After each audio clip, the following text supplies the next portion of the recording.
اور جہانگیر ترین جن کے وزیراعظم سے فاصلے کم نہیں ہوئے بلکہ بڑھتے چلے گئے، اب انہوں نے بھی معنی خیز گفتگو شروع کر دی ہے۔ نون لیگ کے رہنما خواجہ سعد رفیق کی بیٹی کی شادی کی تقریب میں جب ان سے پوچھا گیا کہ جہاز کا رخ نون لیگ کی طرف ہو سکتا ہے تو انہوں نے ہنس کر جواب دیا کہ جہاز تو ہر طرف جا سکتا ہے۔ لوگ بڑی قیاس ادائی آپ کے حوالے سے کرتے ہیں، آج میرے سامنے میں کہتا ہوں اس سے فائدہ اٹھا لوں، کیا سمجھتے ہیں کہ کوئی ہل جل کوئی نظر آتی ہے کہ یہ صرف یہ دوستیاں ہی ہیں، بس اس طرح چلتی رہیں گی؟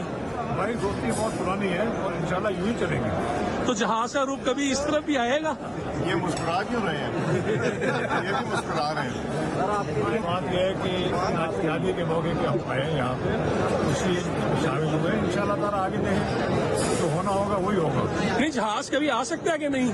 جہاز ہر طرف جا سکتا ہے، ہر طرف جا سکتا ہے۔ مسکرا رہے ہیں یہ دیکھیں نا، اگر میں کہتا ہوں مسکرا رہے ہیں، یہ بھی مسکرا رہے ہیں۔ تو آپ چاہتے ہیں یہ مسکراتے رہیں؟ ایاز بھائی آپ کیا چاہتے ہیں؟ سوائے عمران خان کے ساتھ بھی مسکرائیں تو اچھا ہے، ملک کے لیے اچھا ہے۔ تحریک انصاف کی سیاست میں جہانگیر ترین کے جہاز کا بہت ذکر رہا ہے اور کردار بھی رہا ہے۔ گزشتہ دنوں خود جہانگیر ترین نے کارکنوں سے خطاب میں بتایا تھا کہ جب 2018 کے انتخابات کے بعد تحریک انصاف کی پنجاب میں سیٹیں کم تھیں تو کیسے جہاز چلا اور پھر حکومت بنی۔ الیکشن ہوئی، کچھ سیٹیں کم ہوئی تھیں، پھر آپ سب کو کیسا پتہ ہے کہ جہاز چلا، اللہ کا شکر۔ ہماری نون سے 8 سیٹیں کم تھیں، اللہ کا شکر۔ خان صاحب نے کہا یہ پنجاب کے بغیر ہماری حکومت کا کوئی فائدہ نہیں۔ ایک مجھے میسج آیا، میں نے صرف آپ کو لکھا آپ فکر مت کریں، میرے پہ چھوڑ دیں۔ کیا جہانگیر ترین نون لیگ میں شمولیت اختیار کرنے والے ہیں یا پھر صرف حکومت پر دباؤ بڑھا رہے ہیں؟ اس حوالے سے ہمارے ساتھ موجود ہیں سینئر صحافی تذکرہ سلیم صافی صاحب۔ صافی صاحب بہت شکریہ میں شو میں جوائن کرنے کے لیے۔ صافی صاحب آپ کی ملاقات بھی ہوئی تھی جہانگیر ترین صاحب سے، ان کے خلاف جو FIA کا کیس تھا اس میں تو اتنی تیزی بھی نہیں رہی، پھر بھی یہ اشارہ، پھر ایاز صادق صاحب بھی بڑے خوش ہیں، صرف رابطے ہیں یا بات آگے بڑھ رہی ہے؟ دیکھیے میرے خیال میں رابطے تو ہیں، مسلم لیگ نون کے ساتھ بھی ہیں اور سیاسی جماعتوں کی قیادت کے ساتھ بھی ان کے ہیں، اور خود اس شادی میں ان کی شرکت بھی مسلم لیگ نون کی قیادت کے ساتھ رابطوں کا ثبوت ہے۔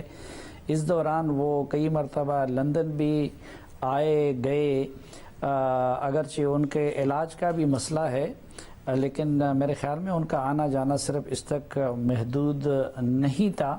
لیکن مجھے نہیں لگتا کہ وہ اس وقت یا مسلم لیگ جوائن کریں گے یا فی الحال جوائن کرنے کا وہ ارادہ رکھتے ہیں۔ اور سب مگر ان کے ساتھ جو لوگ تھے تحریک انصاف وہ کتنا توڑنے میں کامیاب ہوئی ہے؟ کچھ MPs جو بہت زیادہ ان کے ساتھ تھے، میڈیا پر بھی آتے تھے، انہیں تو آہستہ آہستہ ہم نے دیکھا کہ منایا گیا۔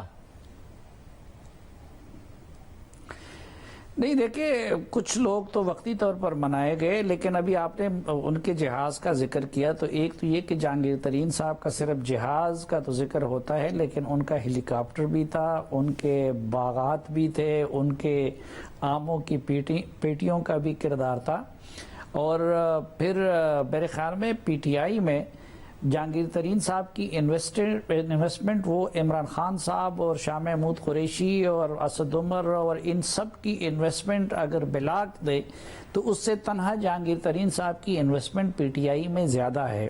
اور یہ کچھ لوگ تو نظر آ جاتے تھے کہ جو ان کے جہاز میں آ جاتے تھے، لیکن بہت سارے لوگ خلوتوں میں بھی جہانگیر ترین صاحب کے ذریعے وہ PTI میں شامل کروائے گئے۔ اب معاملات ان کے اتنے بگڑ گئے ہیں کہ اگر صرف عمران خان صاحب کی مرضی ہوتی تو جہانگیر ترین صاحب کب کے گرفتار ہو چکے ہوتے، لیکن جہانگیر ترین صاحب کے اثر و رسوخ کا اندازہ اس سے لگا لیجئے کہ ملک کے وزیر اعظم کی خواہش اور کوشش کے باوجود وہ گرفتار نہیں ہوئے۔ تو پارٹی کے اندر ان کا گروپ نہ صرف انٹیکٹ ہے، اگر انٹیکٹ ہے تو اس گروپ کی وجہ سے ہی وزیر اعظم نے اگر کوئی ریلیف ان کو مل گیا، بقول آپ کے اگر وزیر اعظم کو خواہش تھی، مگر ایک بات تو ہے نا کہ جہانگیر ترین صاحب چاہتے تھے کہ وزیر اعظم کے ساتھ ان کے معاملات طے ہو جائیں، مگر وزیر اعظم ہی نہیں مانے۔ ہاں نہیں، وہ تو ظاہری بات ہے کہ ان کا پتہ ایک ایسی جگہ سے کاٹا گیا تھا کہ اس جگہ سے اگر کسی کا پتہ کاٹا جائے تو پھر وہ کوئی بھی ہو، وہ ایک فرد تو کیا ایک ادارہ بھی کیوں نہ ہو، تو وہاں پہ پھر خان صاحب ڈٹ جاتے ہیں۔ تو جہانگیر ترین صاحب کا پتہ بھی اس جگہ سے کاٹا گیا تھا، اس لیے خان صاحب نہیں مانے۔ اور اگر یہ بات ہوتی تو پہلے جہانگیر ترین صاحب کو کیوں پی ایم ہاؤس میں بٹھایا گیا تھا؟ سارے وزارتوں کی نگرانی بھی خان صاحب نے ان کو دے دی تھی، تو اس لیے ان کی اہمیت وہ آج بھی اپنی جگہ پہ برقرار ہے. اور میری معلومات کے مطابق نہ صرف یہ کہ وہ گروپ انٹیکٹ ہے بلکہ اس دوران درپردہ اس گروپ میں بہت اضافہ بھی کیا گیا ہے. میں اس لیے بھی کہہ رہا ہوں کہ مسلم لیگ نون کو وہ جوائن نہیں کریں گے، کیونکہ مسلم لیگ نون کو جوائن کرنے کی صورت میں وہ گروپ تو وہ اپنے ساتھ نہیں رکھ سکتے، لیکن یہاں پہ رہ کے وہ اس گروپ کو اپنے ساتھ رکھ رہے ہیں، اور شاید کسی وقت پہ اگر پوری پارٹی کی نہیں تو اس بڑے دڑے کی قیادت وہ سنبھال لے، تو وہ اس صورت میں مؤثر ہیں اور ان کا گروپ بھی اس صورت میں انٹیکٹ رہے گا کہ جب وہ پی ٹی آئی میں ہی رہیں. مسلم لیگ نون میں جانے کی صورت میں یہ سارا گیم پلان جو ہے وہ خراب ہوگا.